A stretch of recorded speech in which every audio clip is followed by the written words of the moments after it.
12월 31일 마지막 날입니다. 마지막은 좀 특별한 의미가 있는 날이기도 하죠.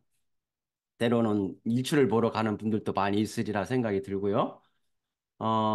제가 담화 주제가 마라나다인데 초대교회 성도들은 이 마지막 그 헤어질 때 인사를 마라나다라고 인사를 했다고 합니다. 즉, 예수님이 곧 오십니다. 이렇게 말을 했다고 그러죠. 그런데 말입니다. 이 김상주가 이렇게 했는데 언제부터인가 이런 인사에 의문이 들기 시작했습니다.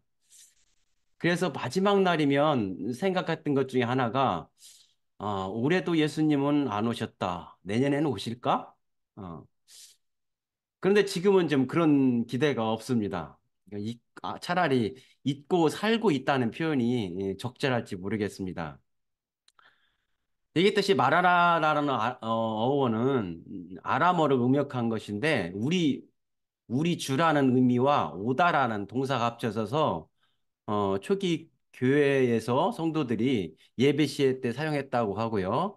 계시록의 요한뿐만 아니라 바울도 편지 끝에 이 말을 썼다고 합니다. 고린도서 16장에 보면 즉 인류 구속의 역사는 그리스도의 오심, 즉 재림이죠. 재림으로 완성된다라는 것이 어원의 시초가 되었다고 합니다. 어릴 때 그 성경 말씀을 들으면서 내일이라도 나팔 소리가 나고 재림이 임박한 줄 알고 지냈던 기억이 납니다. 어느 날 집에 왔었을 때, 정말 아무도 없었었고, 이웃집에 가봐도 아무도 없었습니다. 그래서 혹 휴거되고 나만 안 된 거 아니야? 이런 생각을 하고, 몇몇 집을 돌아다닌 적이 있었습니다. 그런데, 어, 그 동네 잔치가 있어서 모든 동네 사람들이 다 거기에 모여가지고 있는 걸 보고 안심한 적이 있었는데 어릴 때 그 준 성경의 이 재림에 대한 그런 말씀은 곧 이루어질 일로 느껴졌습니다. 참 순수하게 지냈던 것 같습니다. 어, 어느 목사가 있습니다. 목사의 아들로 태어났었고, 어릴 적부터 목사의 꿈을 안고 열정적으로 신앙생활을 했습니다. 마침내 그는 목사가 되었고, 어릴 때부터 하나님이 주신 그 방언의 은사는 그에게 무엇과도 바꿀 수 없는 소중한 영적 선물이었습니다. 그리고 그가 다른 신앙생활 하는 사람들과 비교해 크게 다른 점을 하나 꼽자면 남다르게 예수님의 임박한 재림을 준비하면서 살았다는 사실입니다. 신약의 마태, 바울 서신을 정직하게 연구한 사람이라면 재림의 임박성, 특히 바울 서신에 나오는 재림의 임박성에 대한 구절이 문자적으로도 너무 분명하게 나오기 때문에 바로 오늘 밤 닥칠지 모르는 예수님의 재림을 기대하면서 하루하루를 살았던 사람입니다. 또 그는 다른 것은 몰라도 자신이 먹고 사는 문제만은 하나님이 책임질 것이라고 굳게 믿었었고 찬양 목사였던 그는 초청하여 이 여러 지역 교회를 다니면서 찬양 집회를 인도했는데 수많은 교회를 방문해도 아무런 사례도 받지 않았다고 합니다. 즉, 곧 오실 예수님을 생각할 때에 자기와 자기 가족의 생계를 위해 누군가가 주는 돈을 의지해 사는 사실 자체가 용납할 수 없었던 것입니다. 마치 호텔에 며칠 머무르고 다시 집으로 돌아갈 사람이 굳이 호텔 방에 미련을 가질 수 없는 것과 마찬가지였던 것이죠. 그런데 한 가지 심각한 문제가 발생했습니다. 시간이 흘러도 예수님이 다시 오지 않는 것이었습니다. 정말로 성경대로 도적과 같이 금방 오실 것 같은 예수님이 그가 생각하기에 이미 오셨어야 할 시점이 훨씬 지났는데도 불구하고 여전히 오시지 않는 것이었습니다. 마침내 그가 세상 돌아가는 상황을 객관적으로 보기 시작하자 예수님은 지금뿐만 아니라 앞으로도 별 오실 것 같지 않다. 그런 결론에 이르게 되었고 기다리고 목말라했던 예수님의 재림은 그에게 절망의 이유가 되고 말았습니다. 그는 인생 전체를 놓고 심각한 고민에 빠졌습니다. 이 주인공은 신은 없다에 나오는 목사의 이야기입니다. 예수님은 곧 오신다고 생각하는지요? 아니면 오시긴 오시지만 그 시기는 하나님의 섭리이고 하나님만이 아신다고 이렇게 말하려고 그런 생각을 갖고 계시는지요? 저는 어릴 적 밤 늦게 늦게까지 일하고 돌아오시는 어머님을 배웅하러 간 적이 종종 있습니다. 찬 바람에 얼굴을 맞으며 앞으로 갈 때 곧 앞에서 어머니가 반갑게 맞이해 줄 엄마가 있다는 생각에 차가운 밤바람도 온화한 바람으로 느껴졌던 기억이 있습니다. 어느 때는 집에 이미 왔다는 소리를 듣고 되돌아갈 때는 뒤에서 귀신이 나오는 마냥 누가 뒤에서 잡아당기는 것 같은 무서움을 느꼈습니다. 지금 생각해 보면 이런 현상을 좀 유식하게 말해서 일체유심조의 작용이었다라고 이렇게 얘기하고 싶습니다. 누구나 한 번쯤은 들어봤을직한 원효의 해골물 이야기. 원효는 의상과 유학길에 마신 물이 다음 날 보니 그것이 해골에 든 물이었고 원효는 심한 구역질을 한다는 그런 내용이었고 불현듯 마음 먹기에 따라서 모든 것이 달라진다. 일체 유심주의 이치를 깨닫게 됐다는 얘기인데 나중에 알고 보니 원효는 해골물을 자체를 마신 일이 없었다고 합니다. 이런 극적인 반전을 하기 위해서 좀 MSG를 첨가한 것이라고 그럽니다. 그렇다면 역사적인 사실은 무엇일까 알아보면 이 송고 승전 권사의 의상전에 따르면 원희와 의상은 해가 져서 갑자기 노숙해야 될 상황에서 동굴에 묻게 되었다고 합니다. 그는 편안히 잠을 잤죠. 그런데 다음날 보니 그것은 동굴이 아니라 이 사람 인골이 흐트러져 있는 무덤이었다고 합니다. 이런 상황을 인지한 후 하루 더 자게 되니 그날 밤에는 어, 귀신 꿈에 극도로 시달리게 됐다고 합니다. 이로 인해서 나온 말이 마음이 인식을 대상할 결정할 뿐 라는 일체 유심주를 깨닫게 됐다고 합니다. 이때 원유는 심생 즉 종종법생, 신멸 즉 토감불이, 즉 마음이 생기면 일체의 현상이 나타나고 마음이 고요하면 동굴과 무덤은 다르지 않네라는 각성의 시를 읊었다고 합니다. 이와 같은 현상은 지금 저에게도 똑같이 적용이 되고 있습니다. 저와 제 와이프가 주말에 공장 부지 옆에서 농장 일을 종종 하면서 함께 일하다가 저녁 식사를 하고, 제가 이제 피곤해서 사우나나 이제 외출할 일이 가끔 있습니다. 그럴 때 제 와이프가 저에게 묻습니다. 다시 여기 올 거냐? 아니면 바로 집으로 갈 거냐? 이렇게 물어보거든요. 그러면 제가 왜 그러냐고 물어봅니다. 나이 50이 넘었는데 뭐 이렇게 겁이 많아서 그러냐고 하면 온다고 하면 무섭지 않고 기다릴 수 있다고 합니다. 그러나 안 온다고 하면 무서워서 일이 있는데도 불구하고 그냥 바로 집으로 가는 걸 보게 되었습니다. 결론입니다. 예수님은 올해도 안 왔고 앞으로도 안 올지도 모릅니다. 그러나 온다고 믿는 사람에게는 힘든 삶을 살아가는 힘이 되고 살아갈 수 있는 의미가 될 수 있다고 생각합니다. 다만 예수님의 재림에 대한 보이시피싱에 속아 일생을 자기 삶을 살지 못하고 앞에 목사처럼 그것이 진정한 하나님이 인간에게 바라는 삶인지 다시 한번 생각해 봐야 될 것 같습니다. 12월 31일 내년에는 예수님이 오실지 어떨지 생각을 해보면서 마라나다 이것으로 담화를 마치겠습니다. 감사합니다. 네, 잠시 음악을 들으신 후 토론 시간을 갖겠습니다.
오늘 성경 말씀 본문이나 담화 내용에 대한 질문, 소감을 나누는 시간입니다.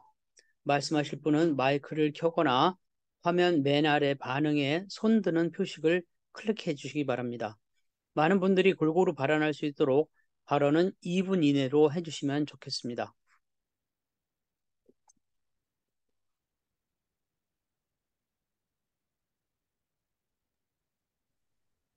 자, 제가 간단히 말씀을 드리겠습니다. 마라나타라고 하는 그 제목을 보니까 예전에 그러니까 신혼여행이죠. 신혼여행 갔던 생각이 납니다. 제가 신혼여행을 예수원으로 갔습니다.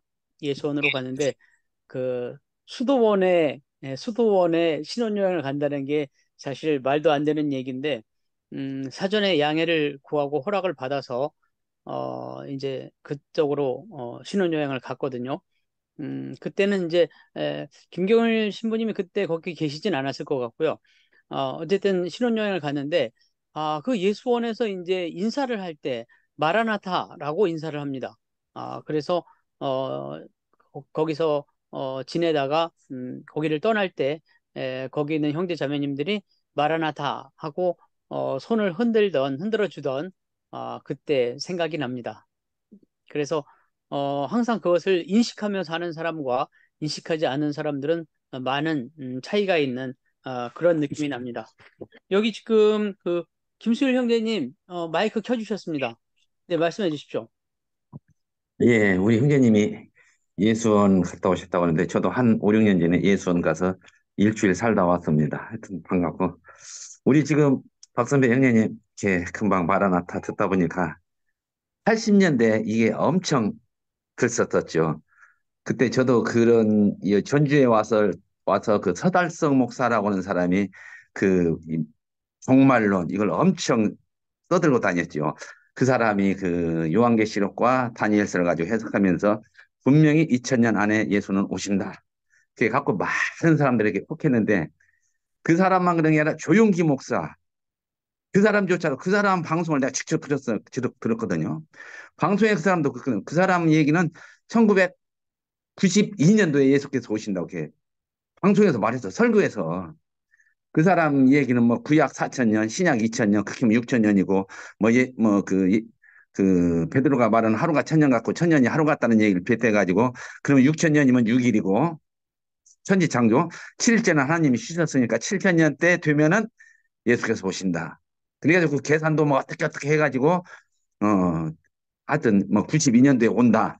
뭐 그러면서 그 사람 뭐 뭡니까? 저쪽 유럽의 그때는 이이시라고 했던가요? 이이시 뭐 8개국, 10개국 뭐 10개국이 되면은 뭐 뿔이 나오고 어쩌고 막 요한계시로 해가지고 그렇게 했던 사람인데 나도 거기 한동안 현혹됐었죠. 그때 이제 막 신혼 초였었는데 나도 이제 좀 있으면 이 살림살이 다 치우고 나도 가야 할란가 보다. 이렇게 맘먹은 적이 있었죠.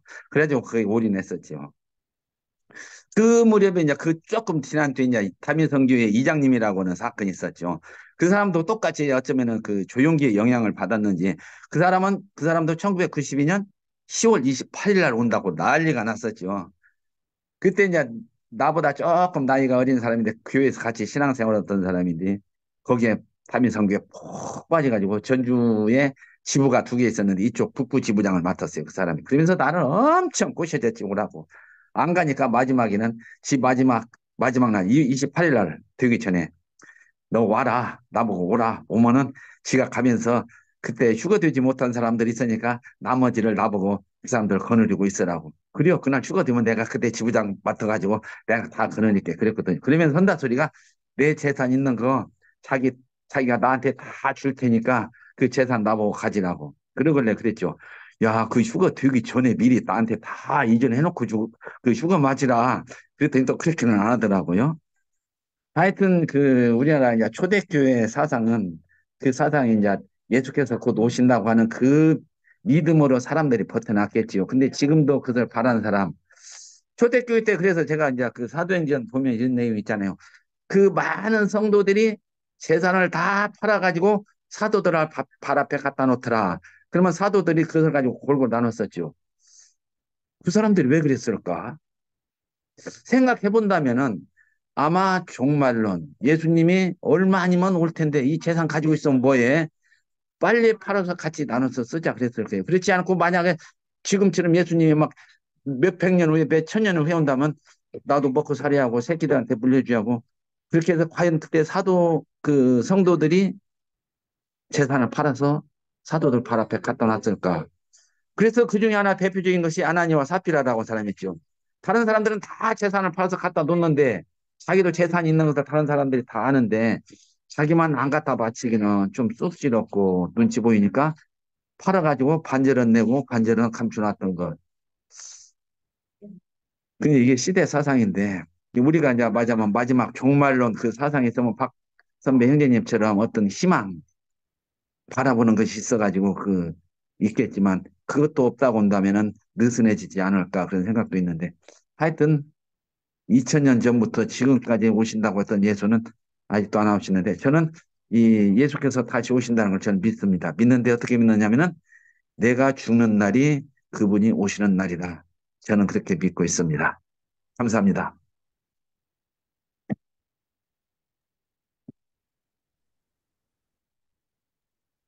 네. 안미자 자매님 마이크 켜셨습니다. 안미자 자매님 말씀해 주십시오. 예, 예, 화성에 사는 안미자입니다. 제가 오늘 그 우리 박선배 그 형제님 담화 내용을 듣다 보니까 자, 몇 달 전에 제 동료가 하나 있어요. 제 동료가 이제 여성분인데 그 직장을 다니면서 그 조그맣게 이제 교회 목회를 하고 있더라고요. 근데 이분이 어느 날 제가 이제 뭐 돈 문제 같은 거를 이제 와야 열심히 해서 뭐 열심히 해야지 않냐 뭐 이런 이야기를 했던 것 같아요. 그랬더니 갑자기 하는 이야기가 제가 뭐라냐면 지금까지 뭐 그 들어보지도 못한 이상한 이야기를 하더라고요. 뭐 8년 있으면 예수님이 오실 건데 왜 그렇게 열심히 살려고 하냐. 지금부터는 그 돈 모으고 뭐 열심히 물론 열심히 일하는 것은 맞지만 어? 예수님이 오실 때까지 그렇게 막 너무 그렇게 살지 말아라. 돈을 위해서 살지 말고 예수님 오실 때는 아무것도 필요 없다. 어차피 다 빈손 지고 갈 건데. 그래서 제가 깜짝 놀랐어요. 아직도 이런 이야기를 하는 사람이 있나 해가지고. 근데 얼마 전에 이제 김장 한 11월 한 말 정도에 이제 일이 있어가지고 그 교회를 좀 들렸어요. 들렸는데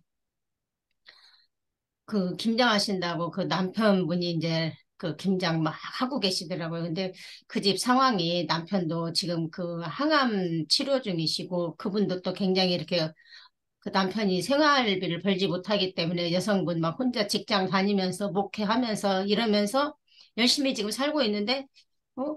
아직도 뜬구름 잡는 식으로 그렇게 사는 사람을 보고 오늘 박선배 형제님 그 담화 듣다 보니까 아직도 이런 사람이 있다 이렇게 순수한 건지 도대체 제가 이게 아직도 감이 안 와요. 그래서 좀 안타까웠던 일이 있었습니다.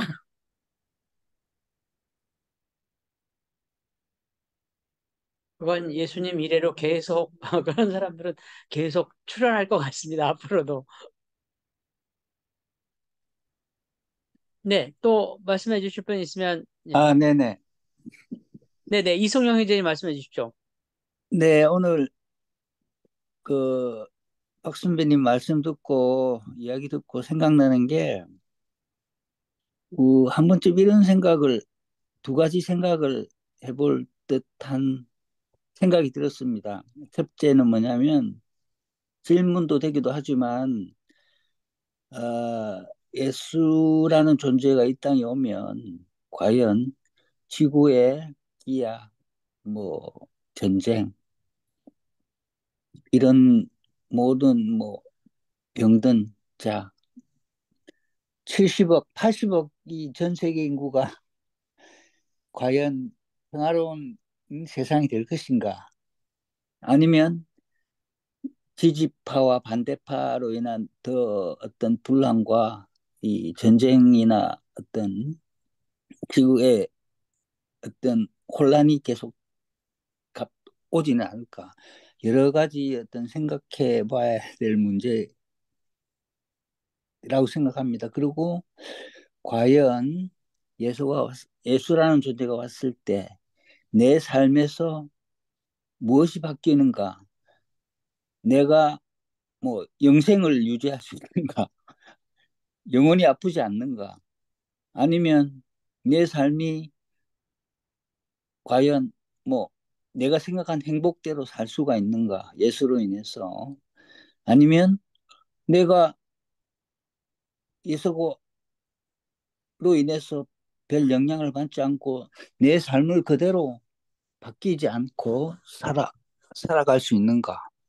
여러 가지 이 예수가 왔을 때 어떤 나와 인류와 모든 상관관계가 너무너무 참 아니면 어떤 예수란 초능력자가 와가지고 어떤 어떤 그, 그 특수 조직에 갇혀가지고 검사받고 계속 뭐 있는 것이 아닌가. 외계인 UFO가 뭐 어떤 그런 음모론 있듯이 하여튼 만약에 오시면 저는 하여튼 정보기관에 잡혀가지고 모든 검사나 막 정신적 뭐 육체적 이런 감정을 하면 고통 속에서 사람들 모르게 그냥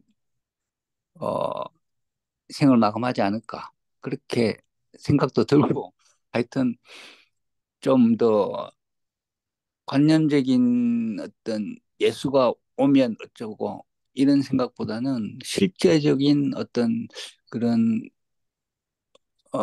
추상적 개념보다는 하여튼 그런 생각들이 좀 많이 들었습니다. 감사합니다. 그리고 양보영 자매님 카드 연하장 잘 받았습니다. 고맙습니다. 음. 아, 지금 배용환 형제님 마이크 켜주셨습니다. 배용환 형제님 말씀해 주십시오. 예. 문영훈 형제님 특송 너무 잘 들었고요. 색소폰 연주하셔서 좀 깜짝 놀랐습니다. 저도 악기를 되게 좋아해서 너무 잘 봤다는 말씀 드리고 싶고, 개인적으로 말씀을 나눠본 적은 없지만 늘 인자하시고 좋은 인품을 가지고 계신 분이구나라는 걸 늘 느꼈는데 그 말씀은 꼭 드리고 싶었습니다. 어, 저는 30대 초반까지 성당을 다녀서 그런지 좀 교회에서 말하는 어떤 뭐 아까 형제님께서 말씀하신 것처럼 뭐 숫자를 말하고 이런 거는 좀 되게 어렸을 때부터 유치하게 생각했던 것 같아요. 뭐 그랬던 게 이제 성당에서는 그런 뭐 숫자나 이런 걸로 뭐 이렇게 또 예수님이 다시 오신다 이런 거에 대한 뭐 교육을 받거나 이야기를 들은 적은 없었으니까요. 근데 제가 오늘의 말씀이랑 완전 별개된 이야기가 있는데 그 성경 이야기를 좀 여기 계신 분들이랑 나누고 싶은데요. 그 예수님께서 공생활을 하실 때 부자 청년이 있었어요. 여기 다 아실 거예요. 그 얘기 우리 주일학교 성경 때부터 들었던 얘기이기 때문에 그 청년이 정말 천국에 가고 싶고 예수님의 진정한 제자가 되고 싶어서 예수님을 따르고 싶어서 저는 불쌍한 사람도 돕고 뭐 이런 착한 일도 하고 좋은 일도 하는데 예수님의 제자가 되려면 어떻게 해야겠습니까? 물어보니까 예수님께서 그 말씀을 하시더라고요. 네가 가진 재산을 모두 전부 다 팔아가지고 불쌍한 사람들에게 다 나눠주고 그 뒤에 나를 따라라. 이제 그 외에 이제 뭐 멍에를 진 자, 뭐 아버지 제사를 지내고 오겠습니다. 그리고 나서 예수님의 제자가 되겠습니다. 뭐 그런 격가지 얘기들도 나오는데 제가 예전에 저는 YM이라는 데서 교육을 좀 받았는데요. 마지막 인터내셔널에는 그게 없었는데 제 친구가 10년 정도 간사를 했기 때문에 자기한테 가장 소중한 걸 1번부터 10번까지 쭉 적으라고 해요, 종이에. 교육과정 중에. 그게 지금도 있는지 모르겠는데. 그리고 나중에 예수님을 위해서, 하나님을 위해서 하나씩, 하나씩, 하나씩 지우는데, 제 친구도 굉장히 헌신된 친구고, 지금도 무슨 교회 전도사로 하고 있는데, 한 가지를 끝까지 울면서, 버리지 못했다고 하더라고요. 그게 가족이었대요. 자기한테 가장 중요한 가족. 예수님을 위해서 그걸 버릴 수 있냐. 그게 예수 제자 훈련 중에 한 가지 과정이었는데, 저는 그 친구의 과정, 그리고 예수님께서 말씀하신 걸 보면서 어, 제가 외국에 잠시 있을 때 어떤 전도사님이랑 말씀을 나누면서 그랬어요. 만약에 네가 부모님이 아프신데 돈이 없으면 그럼에도 불구하고 예수님을 따라야 된다고 전도사님은 말씀하셨고, 제 경우가 아니에요. A라는 어떤 사람한테 저는 그랬거든요. 그러면 어, 돈을 벌어서 부모님 잘 치료하고 나서 그러고 나서 예수님 따라오면 된다. 제가 어떤 이 얘기에 대한 결론을 내려고 이 말씀을 드린 게 아니라 그 이야기에 대해서 나누고 싶어서 예, 말씀드렸습니다. 감사합니다.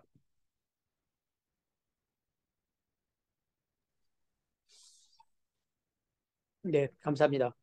박정섭 자매님 마이크 켜주셨습니다. 네. 네. 아, 예, 저도 문용 형제님 오늘 색소폰 연주 너무 멋지십니다. 잘 들었습니다. 아, 그리고 오늘 악보를 채팅방에 해주시니까 너무 좋은 것 같아요. 다른 사람들도 이렇게 하면 좋을 것 같아요. 그래야 그 노래 부르는 사람 모습을 볼 수 있어서 좋았어요. 잘 들었고요. 저는 이제 재림 굉장히 많이 어, 얘기했고 또 거기에 아까 문영년 아니 그 저기 김수일 형제님이 말씀하신 것처럼 그런 게 굉장히 뭐 유행했던 시절도 있었고 그런데 그러니까 마라나타 우리가 예수님이 재림하신다 그거를 예수님이 오신다라는 그 생각을 가지고 있는 사람과 없는 사람과 그 재림이 그 생각이 다르겠죠 삶이 그렇게 생각하고 있고요.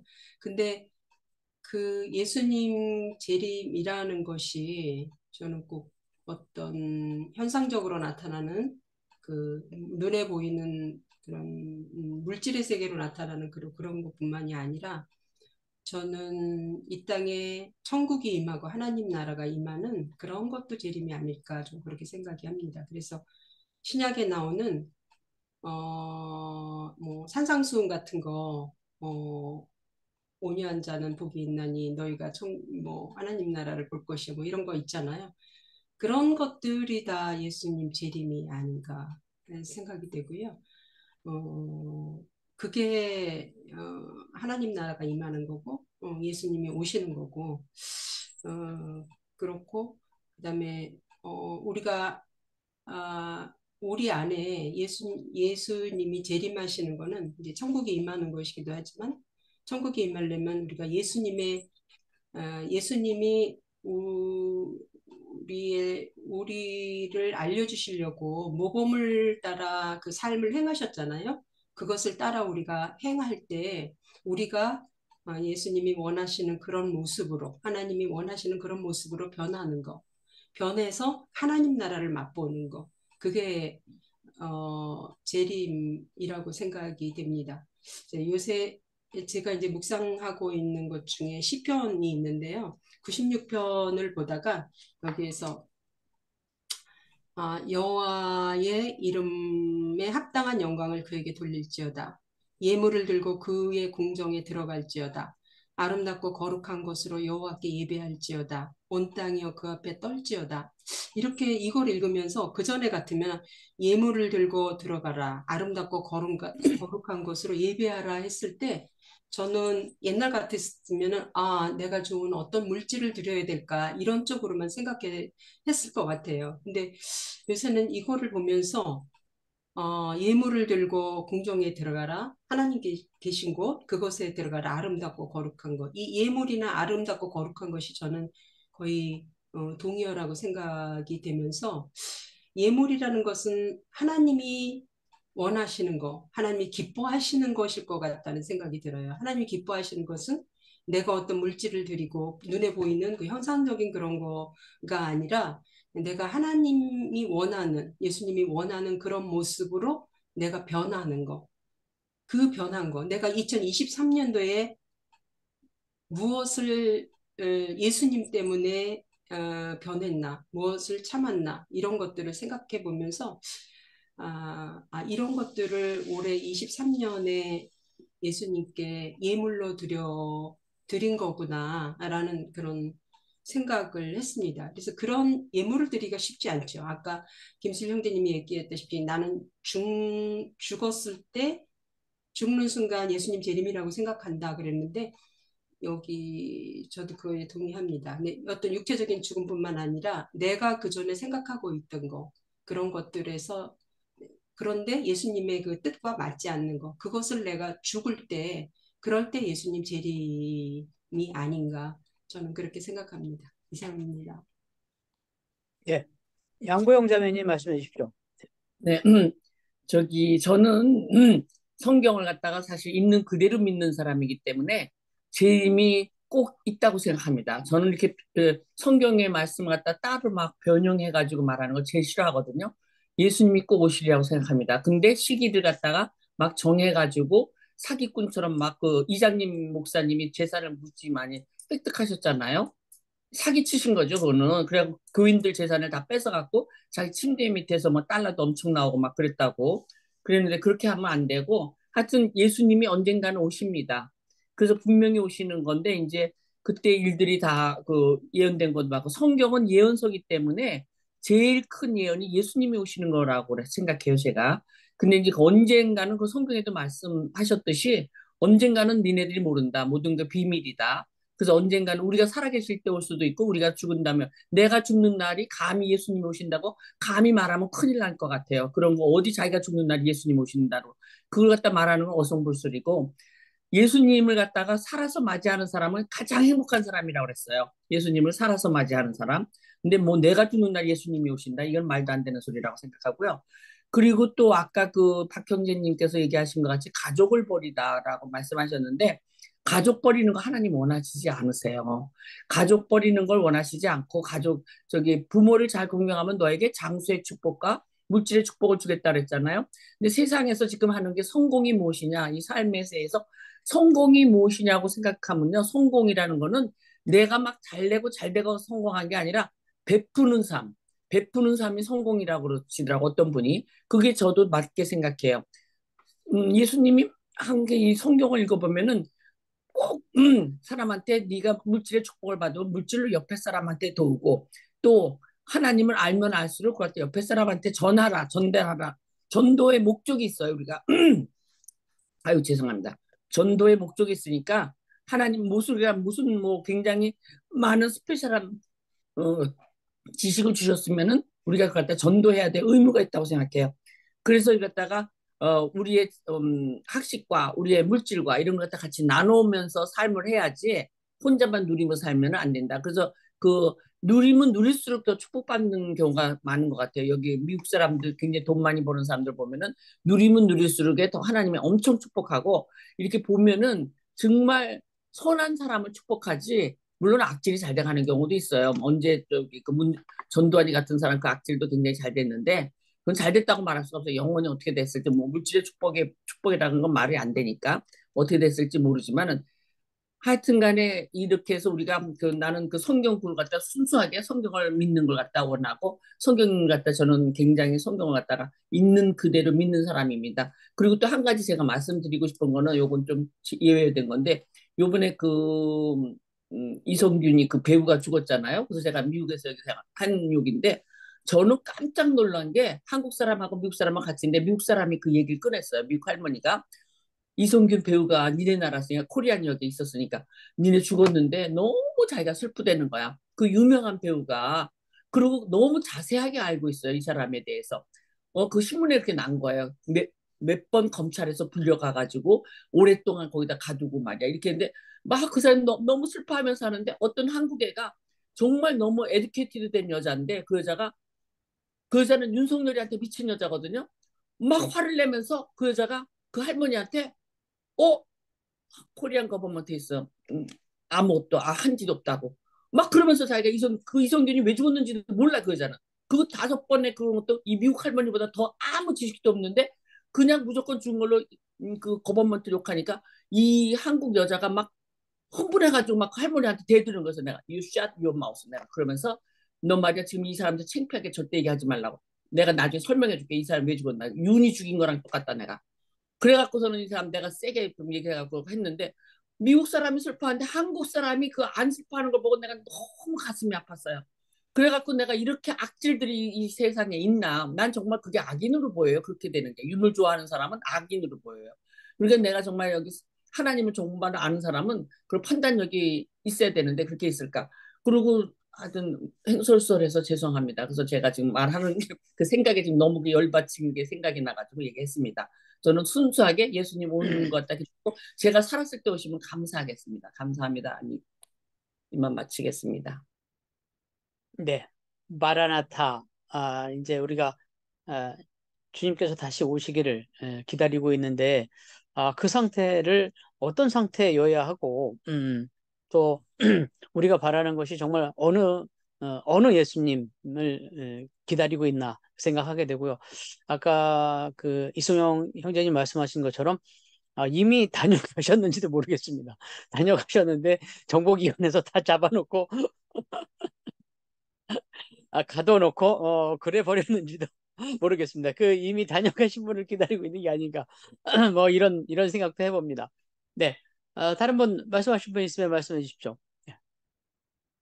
최환 형제님 좀 말씀해 주시겠습니까? 예, 최요한입니다. 유덕준 선생님 굉장히 오랜만에 뵙습니다. 반갑습니다. 예, 그리고 배용환 형제님 제가 아직 연하장 못 보냈어요. 조만간에 작은 선물과 함께 보내겠습니다. 제가 지난주에 이거 보이실런지 아예 안 보이는구나. 이거 가까이에도 안 보이고. 제가 버스 속에서 유인물을 받았는데요. 예수님 믿고 죄 용서받아 천국 갑시다 해서 이 안에 보니까 코로나 백신을 통해 시작된 세계 정부 디지털 신분증, 동성애는 하나님이 심판하십니다. WCC는 우상 숭배입니다.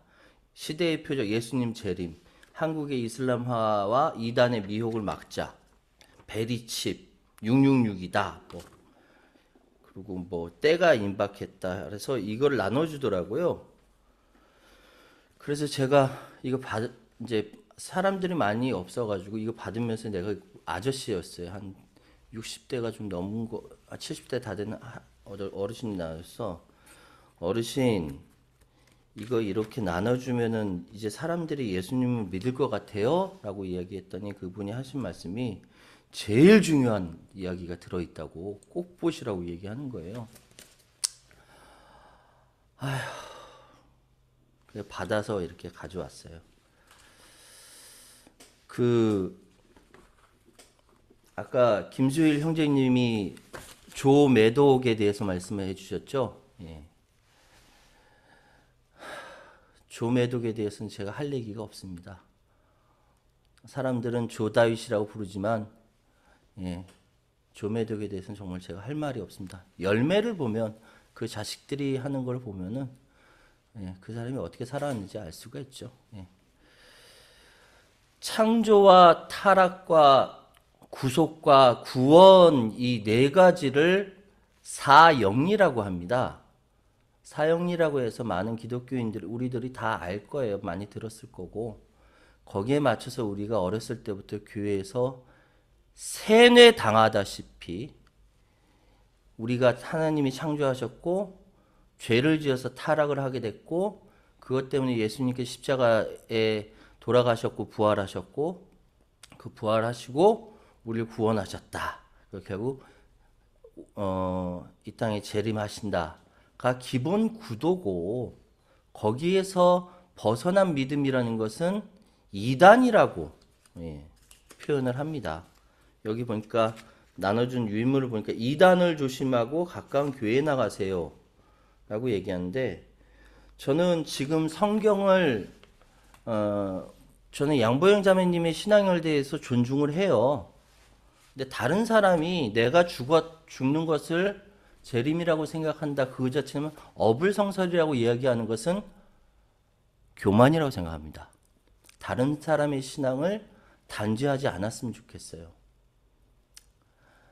저는 사형리를 거부해요. 하나님의 말씀을 그렇게 2000년 전에 우리 생활 습관과 문화와 이거 전혀 다른 지구 반대편에 있었던 30대의 청년이 죽었는데 그것이 나한테 그 많은 사람들한테 일생을 두고 고민하게 만든 그 존재가 무엇인가에 대해서 저는 지금도 고민을 하고 있고 2000년을 거쳐서 교권주의자들이 교회라는 체제를 만들어서 많은 사람들을 미혹하게 만든 이 현실에 대해서 공부하지 않고 알지 않고 그저 성경에 쓰여져 있다라는 성경의 형성사에 대해서 아무것도 모르면서 그것이 맞는 거야라고 강요하는 거에 대해서는 저는 거부합니다. 예수님 돌아가시고 나서 제자들은 예수님이 재림하신 부활하셨다라는 것도 안 믿고 고향으로 돌아갔고요. 바울이 나중에 그리고 그 이후에 있는 소위 교부들이 부활하셨고 재림하신다. 교리야 만들어서 교권으로서 자기 권리를 주장한 거예요. 그것이 교회 형성사가 되었고 지금까지 내려온 겁니다.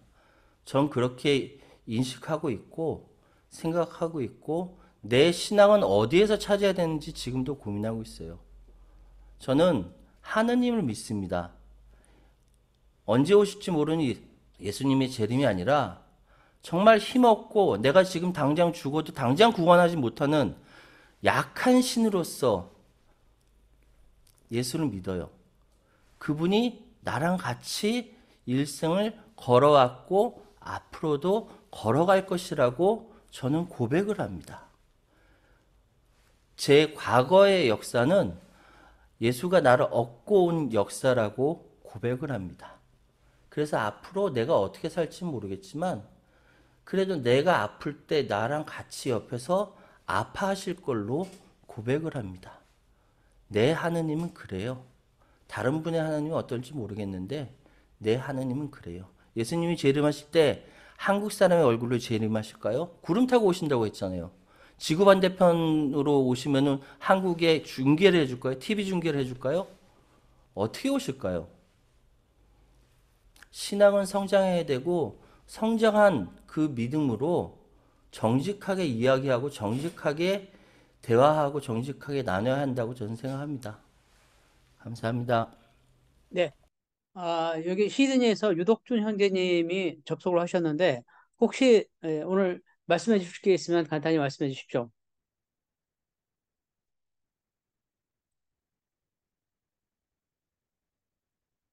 예, 유덕준 형제님 혹시 오랜만에 접속하셨는데 하실 말씀 있으면 좀 해주십시오. 마이크 켜주시고요. 네, 네. 네, 안녕하세요. 제가 주제를 잘 몰라서 주제 파악이 안 돼요. 오늘은 우선 네, 너무 반갑긴 하네요. 여러분들 자유롭게 토론하시는 모습 보니까 네, 네, 그러시면 주님으로 오신답니다. 네, 시간이 많이 지나서 오늘 발표해 주신 박선배 형제님께서 마무리해 주시고 또 기도해 주시겠습니다. 예, 감사합니다. 제가 절인 담화를 하면서 많은 것을 배웠습니다. 이미 억울한 곳에서는 예수님이 오셨다라고 생각하면서 살아갈 수도 있고, 아, 아직 오지 않은 미래에 우리 삶에서 바라보고 사는 그 신앙도 참 가치 있다 생각이 듭니다.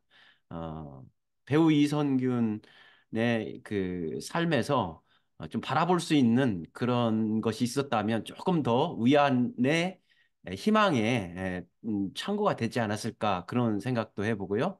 오늘 참 여러 이 사람의 의견으로 인해서 많은 배움이 있었습니다. 예, 감사합니다.